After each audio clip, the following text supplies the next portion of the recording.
इतिहास बनाने के लिए उन्होंने आह्वान किया, बुलाया और उनको विधिवत वेद मंत्रों के द्वारा आह्वान किया और उनको उनका भोजन दिया। निशाना और भोजन देके उनसे काम ले लिया। देखे ये तो किया गया। बाकी एक किसी के बस की बात नहीं कि सब कर दी। वो तो वही बुला सकते हैं जिनके वो अधीन या जो सबका सिरमौर है, सबका मालिक, वो सबको बुला सकता। वो ब्रह्मा को भी बुला सकता और विष्णु को भी और शिव को भी बुला सकता, रामकृष्ण को। वो तो ऐसी हजारों असंख्यों शक्तियों को बुला सकता, क्योंकि ब्रह्मा कोई आदमी का नाम नहीं है। ब्रह्मा एक सीट है, जैसे प्रधानमंत्री राष्ट्रपति एक सीट आदमी का नाम नहीं। जो सीट पर बैठेगा कर्मानुसार कर्म करके वो प्रधानमंत्री बन जाता। ऐसे जो कर्म करके यानी ब्रह्मलोक की साधना करके तो ब्रह्मा सीट पर बैठ जाएगा, और विष्णु की साधना करके और विष्णु को प्राप्त करके विष्णु की सीट पर बैठ जाएगा। वो तो जब उस लोक की साधना करेगा तब उस लोक की प्राप्ति हो जाती। फिर वो जितने समय तक वहां रहने का समय निश्चित है कि तुम ब्रह्मलोक में इतने वर्षों तक रहोगे और शिवलोक में और विष्णु लोक में इतने वर्षों तक, साकेत लोक में, गोलोक में, रामकृष्ण के लोक में इतने दिन तक रहोगे। और इसके बाद ये सब पुण्य कर्मों के द्वारा इन लोगों की पूर्ति होती, मतलब ये मिलते हैं, इन लोगों की प्राप्ति होती है। लेकिन पुण्य छीड़े मृत लोके, जैसे वो पुण्य का खजाना तुम्हारा खत्म हुआ, फिर आपको मृत्युलोक में आना पड़ेगा। बीच के किसी लोक से सीधे जीवात्मा पर घर नहीं जा सकती है। इसीलिए कहा कि ब्रह्मा जी ब्रह्मलोक का सुख आनंद उठा रहे, उनकी जीवात्मा जगी न घर पहुंची। भगवान विष्णु विष्णुलोक का सुख आनंद उठा रहे, उनकी जीवात्मा जगी न घर पहुंची। और भगवान शिव जी शिवलोक का सुख आनंद उठा रहे, उनकी जीवात्मा जगी न घर पहुंची। और भगवान राम साकेत लोक का सुख आनंद उठा रहे, उनकी जीवात्मा जगी न घर पहुंची।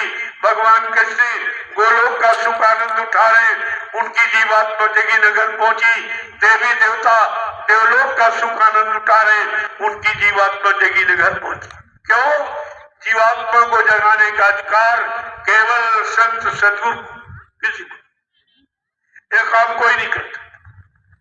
और वो कलयुग में मृत्युलोक में आए, वो मृत्युलोक में आए, किसी लोक में नहीं गए। इसका अपना मृत्युलोक मालिक को पसंद है। अपनी रूह, अपनी जीवात्मा, अपनी सुरतों की परेशानी को देखकर वो मृत्युलोक मंडल पर आए, कहीं नहीं आए। और न कहीं आए, न किसी को दर्शन हुआ। ये सब अधूरे रह गए। और तुम उनके दर्शनों की बात करते हो, उनकी चर्चा करते हो, उनके नाम का गुणानुवाद और उनकी भक्ति और उनकी पूजा करते हो, जिन्होंने मालिक को पाया ही नहीं, तो तुम्हें कैसे प्राप्त करा दे? क्या कभी इस पर आपने विचार किया है? ये सब आपको सुनाया गया, ऐसा नहीं है, लेकिन कहां सुनाया गया? मथुरा में और कहीं। अब वो भी कोई है। अब तो सुनाने वाले की बात खत्म कर दी इन लोगों ने। कहते हैं वो सुनाने वाला अनामी महापुरुष अनामी धाम से आया और जीवों को अनामी धाम पहुंचाने के लिए, और इन सब ने स्वार्थी लोभी लालचियों ने झूठा प्रचार कर दिया कि बाबा जी मर के चले गए। इन्होंने तो बात ही खत्म कर दी, रास्ता ही बंद कर दिया। तो आपको सोचना चाहिए ये कितना बड़ा नुकसान किया गया, ये कितना बड़ा अपराध है। यानी कितने करोड़ जीवों को रास्ता दिया और उन रास्तों को भटका दिया और भरमा दिया, तो ये कितना बड़ा अपराध है। इसे कौन माफ कर देगा? आपको इस पर विचार करना चाहिए। और ये कोई नहीं बताएगा, ना ये राज कोई बताता, किसी की समझ में आता नहीं। इसलिए एक एक बात को जब समझोगे तो धीरे धीरे बड़ा आसान हो जाएगा।